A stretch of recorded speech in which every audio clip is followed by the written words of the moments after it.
And I was asked last week at some point, maybe even 2 weeks ago, if we could do a Q&A video about D&D. We play Dungeons and Dragons. And all of the yarn that I dye is in colours inspired by Dungeons and Dragons. And some of you have expressed interest. So a couple of days ago, I asked on the gram if there's any questions that anyone would like answered. And there were loads. So I've written down. Many of the same. And yeah, we're going to A some Q's. Answer. I thought I'd bring Mario along, this is my husband, because he is far more knowledgeable about D&D than I am. I just pretend to be knowledgeable about D&D. You know quite a lot. He actually is knowledgeable about D&D. It's snowing outside, so if we keep looking out the window, we're distracted. Also waiting for a delivery. Mario's waiting on an Xbox delivery. So, first question. The basic overview of how to play. I thought would be quite a good place to start. Yeah. What is Dungeons and Dragons? How do you play? Okay, so my number one tip would be to go to D&D Beyond, and I think it's just, if you just Google D&D Beyond and then Essentials, and there's actually a really good breakdown of all the rules, creating a character, loads of steps on that website. So that would be my first thing to do. But what I was going to say is, Dungeons and Dragons is a game where you're basically making a story up as a group. You create a character yourself, and then there's someone that's running the group. That's Mario in my case, who's like telling the story, and then you basically fight things and you adventure and you roll dice to see if it happens or not. Was the basic overview. A good overview. That I was going to go with for the basic overview of how to play. Ah, cool. But yeah, how to start. We've already briefly covered. You can continue. Yeah, so if you've got either a group that you're playing with, best way to start is honestly to find a group or have some friends who are already playing. That's obviously the easiest way. Now that's not always available. Especially now. Especially now. So it's maybe something that you've wanted to do with your family if you're all stuck in, or with friends online, and that's still very achievable. We try and play kind of every week, every 2 weeks, and that's still, we've had to move online, so that's still, you know, we're able to do that, which is pretty cool. So yeah, this is, I've also got where to find a group. Yeah, so we use an online kind of resource for playing D&D, which is called Roll20, and that has not just Dungeons and Dragons, but loads of different tabletop RPGs on there that you can find groups for. They have a search function on the website to find groups, either free to play, or if you're looking to don't mind spending a little bit of money, then that's a good way to find a group. It's really cool as well, because you can voice chat within it, although we use Discord because we find it works better for us. But you can, I believe you can also video chat, but you also can see the map on the screen for battles and such, which I find very useful, being a visual person. And also, if you don't have any dice, you can roll dice on there. And they've got cool 3D dice. And also, that's very good. I keep saying and also. It's very good once you get up to the higher levels and you're rolling obscene amounts of dice for damage. Yeah. You don't have to roll 12d6, which is just a normal 6-sided dice. You can roll, just type it in, and the computer generates it for you, which is pretty cool, yeah, in my opinion. Yeah, and as a DM, I always liked having a physical map out. And I know you don't have to play that way. In fact, a lot of 5th edition, which is the most recent, and the edition of D&D that we play, a lot of that can be played without a map, can be played completely through description and just in your head. But for me, to be able to kind of visualise the battlefield or the scenario, I much prefer having a map and pieces and characters. It also makes it much easier when you're all moving around and stuff. Yeah. Because it can get a bit complicated, especially when someone blows a bugle and 9 knights appear. Yeah. Which is what happened in our game a couple of games ago. Yeah. And then I created like a wolf thing. It was cool. It was cool! Yes. A couple of people have asked what's the minimum number of players, because they either don't know a group to join, now they know they can look on Roll20. But yeah. But there's also, I mean, also I would say Reddit's a really good place to find a group. I'm sure there are like, I don't actually know the Reddit groups, but I'm sure there are multiple. Subreddit. Yeah, I'm sure there are multiple looking for group sites on there, or just Google looking for a D&D group. And also in normal times, if you're in a place where, you know, you're not in lockdown, lucky you, look at your local board game shop, because our local board game shops have notice boards where they're saying looking for a DM, which is a dungeon master, the person that runs the game. It's not as dodgy as it sounds, but yeah, or, you know, looking for players, looking to form a group, blah blah blah, and that's also a great place to look. But once again, that's in normal times. Yeah. Not currently. Yeah, and even if there's not a board, just go and like talk to the board game or kind of even just comic book shop owners. Or even Most employees. Of them, everyone who either runs or works in them is generally into what they're selling. Always looking to encourage people to get into it more, because it means that they can play more. So that's true. That. Yeah. But minimum number of players and optimal number of players.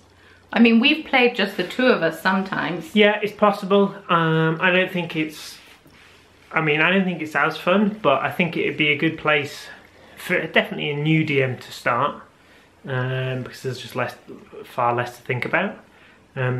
There was a new, or one of the most recent rule books that came out was this Tasha's Cauldron of Everything. I think it got some mixed reviews, but there was a section in there, there is a section in here about playing just one, kind of with one person. Yeah. I also think that it's quite a good way if you don't know if you want to play, but you kind of like the sound of it, but you don't really know what it is, if that makes sense. So, you know, if there's two people who are like, maybe I want to start playing D&D, maybe I don't, maybe like a one-to-one game, that might be quite a good starting point, because then you can get a feel for it, see if it's something that you like and stuff. Yeah, and you could either run it, if there was just one-on-one, you could run it so that sorry, I hit the camera. You're controlling potentially two characters, or you have a sidekick, which is another thing mentioned in this book, but you don't have to have this book. Or you have, or you just play it as a solo adventurer, kind of, and it's up to the DM then to be able to kind of manage that. Cool. How to learn to... Optimal. Oh yeah, optimal. I think 4 or 5 is the best. I think 5 is a really nice number, because then it gives you... 4 means that you can have group, like a party diversity really well, which isn't necessary. You could have a group, you could have a full party of rogues if that's what you wanted to do, and that can also be super fun, and it means that... Whole party of bards! Yeah, or, well, yeah. You could have that, a travelling band, which could also be like, that'll create some pretty funny situations, I'm sure. Just talk your way out of everything. Talk your way out of everything, yeah. But also having group diversity is really nice. It's kind of almost how the game was intended to be played, so stuff is balanced really well to that. And also you don't want too many, because otherwise... So how combat works is you roll a dice, and depending on the number you get depends on what order you come in combat. And if there's way too many people, one, it makes it really hard for the guy in charge, or gal, or, you know, whoever in charge, to balance the combat, but also it means you're waiting for such a long time until it's your turn. Yeah. And that can be really frustrating. Yeah, I think we've played... When we were in Germany, we had a massive group of potentially 7 players, and to manage that was really hard. Especially because it was 7 brand new players. Yeah, I mean, that's fine. I think as you go on, and people's turns take longer, and people get more powerful, it becomes even harder. So yeah, I'd say 4 or 5 is like optimum. I would like to play in a group of 4 probably. Who are we kicking out? 4 or 5. How to learn to DM is one of the questions, and what makes a great DM? Are there any tips on DMing? So DM is the guy that runs the game, or person. Sorry. So learning to do that, well, I think genuinely just start. Like, either if you watch any either D&D campaigns that others are running. Critical Role. Yeah, because there's loads out there now. It's become really popular as people seem to be playing a lot more. I think this edition is like the most popular since like the 70s or something like that. So yeah, I think it's because they've made it much easier to learn. Yeah, far more accessible. And as you play more, that might not be something you want. You might want to be able to do like tweak tiny things about your character more, but which this game doesn't let you do really mechanically. Yeah. How to be a great DM? Just start. Yeah. So as I say, watch loads. Try and pick bits up from them. I would say for your very first session or campaign, look for an adventure that's pre-written. We'll have various websites and resources in the description box of the video for you, because Maria's got some great websites for some stories and things like that. Yeah, I highly recommend. There's one that is like from Wizards of the Coast who own D&D and put out like all their licensed material, is The Lost Mines of Phandelver. I've played that. I've DM'd that a couple of times and have played it as a character, and it's just a great first time adventure. It comes with a basic set of rules, which are free rules that you can access. Like, you can access them free of charge anyway. In the adventure, I don't think it's very much, especially on an online resource like D&D Beyond or Roll20. That's, if I didn't have the books now, that's how I would get them, because it's just easy. Yeah, definitely. It's just so much easier. So much easier. For me, what makes a great DM is, was that a question? Yeah, what makes a great DM is someone who knows what they're doing, if that makes sense. Like, you put so much work in before we start a session, which I think is really cool and I greatly appreciate. But you're also able to keep the story moving, because we're not always the most... we're not the speediest at making decisions and doing things in our group, and you're very good at like getting things moving, and it's not all combat, which is also quite nice. It's nice to have that break, but it's, yeah, for me it's like good story progression. You don't need to be able to do a ton of fancy voices. You just need to be able to describe where you're stood, help your players visualize where they are, and even if that's just you practicing in front of a mirror describing stuff. Yeah, just I think just being, and it comes from practice, but just kind of, to be a DM you do really need to commit a little bit, either time or before time basically beforehand, even if it's a pre-written, just reading through what you expect to happen. You can't just go balls to the wall and be like, something will happen. Not completely, but you can also remember that you know, or the DM knows what's meant to be happening. The players don't. So even if they do something that you don't expect, you can almost always bring them back round to that place. Even if they've gone to a different place that you didn't expect, you can just shift stuff around. So I think that's what actually makes a good DM, someone who's able to adapt. Yeah, think on their feet. Like, it's a lot of improv. It's sort of basically all improv. Rules are like, I would say, like the third most important thing. Yeah. If not lower. Yeah. Because as long as it works, you know? And it's all just a game of trust, really. Yeah. It's all just fun. So. Yeah. Yep. advice for a noob, I've written noob, entering an established group. I would say just try and take some time to get to know the players. Yes. Yes, definitely. Outside of the game, maybe first, if you can, and just have a chat to them. Not always possible, and not, you know, sometimes... Not necessary. Sometimes not necessary, like, I've played in groups where they've just rocked up. I would say know your character, if you can.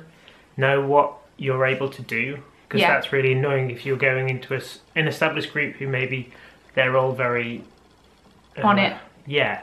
And if you're like fumbling around with what you're doing on a turn or what abilities you have, it can really slow the pace. Yeah. Which is fine for like a couple of sessions, but can get really old.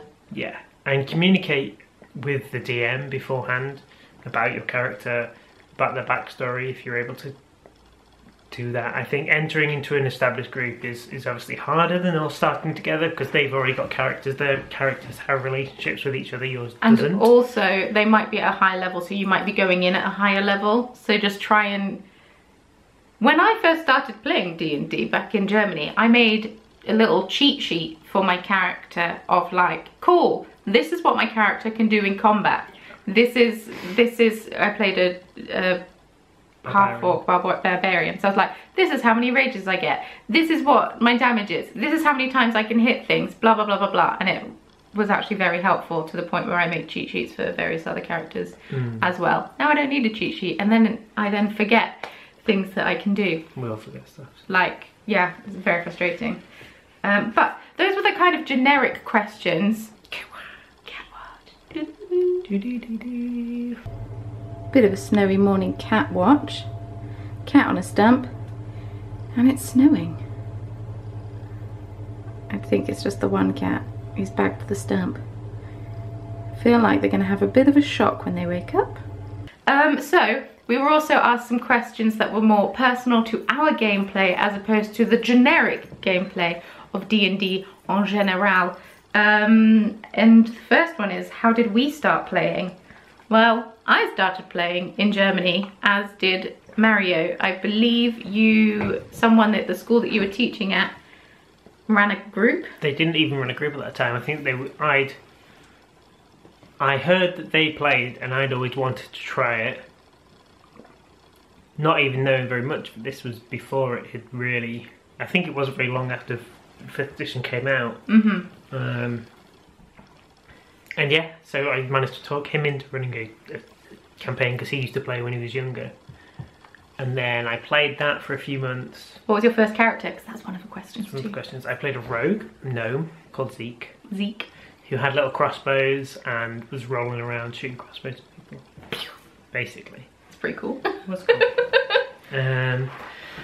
Yeah, so that's how I played, and then introduced you to Critical Role. Mario got me watching Critical Role. The first episode of Critical Role I watched, if you've watched campaign 1, is when Scanlan goes into the mansion and turns it into a Stegosaurus, I believe.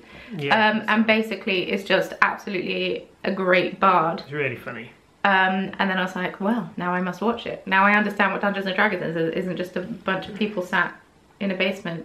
Yeah, because you were very reluctant at first. I was very reluctant. Well, it has a stereotype, doesn't it? Well, maybe not anymore. It had a stereotypes. But then I got obsessed with Critical Role, and then Mario was like, kind of want to run a campaign. I was like, yes, finally. But yeah, I played a half-orc barbarian called Xenador. She eventually had to leave the group because the group decided to kill a bunch of orcs who then had half-orc babies, which Xenador then adopted, of course. So she had to stay behind to make sure her babies were okay. So then I brought a new character in because I couldn't stop thinking about the babies while she was off adventuring. It wasn't working. Just don't, pets and children don't belong in a Dungeons and Dragons game. It's dangerous. Yeah. So then it's, do we prefer combat or puzzles? I personally prefer combat because I'm really bad at puzzles and I get really frustrated when I can't do them and then I can't think straight. Whereas combat is also frustrating but also fine. I mean, you just get frustrated a lot of the time playing D&D. Constantly. I'm just a constant ball of frustration, of course. I don't know, I don't think I'm very good at running puzzles. But it's something I find them hard to weave into the story, a lot harder to weave into like the setting than combat. So yeah, that's fair. What is your favourite class? And what class do you want to play? I don't know, it changes. I don't think I have a favourite class.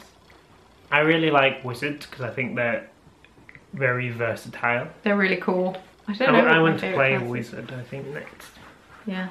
Mario thinks that after we're done with this part of the story that it started to snow again. Once we're done with this part of the story, he thinks he wants to maybe bow out of DMing and actually play, because it's really hard to progress a character when you're playing all of the other characters. You can't really play a character that actually progresses. Yeah. And yeah, I think what I want to play next is I want to go back to being a barbarian. I'm kind of done with magic for a little bit. Yeah, maybe. Kind of done with magic, although I'm going to be so sad when Ellen goes, because she's my favourite character I've ever played. Well, you've played for a very long time. I have. I like her. She's basically me, just a bit more. Yeah. Thoughts on the decision to get rid of race advantages? I don't have any thoughts on this because I've not really thought about it.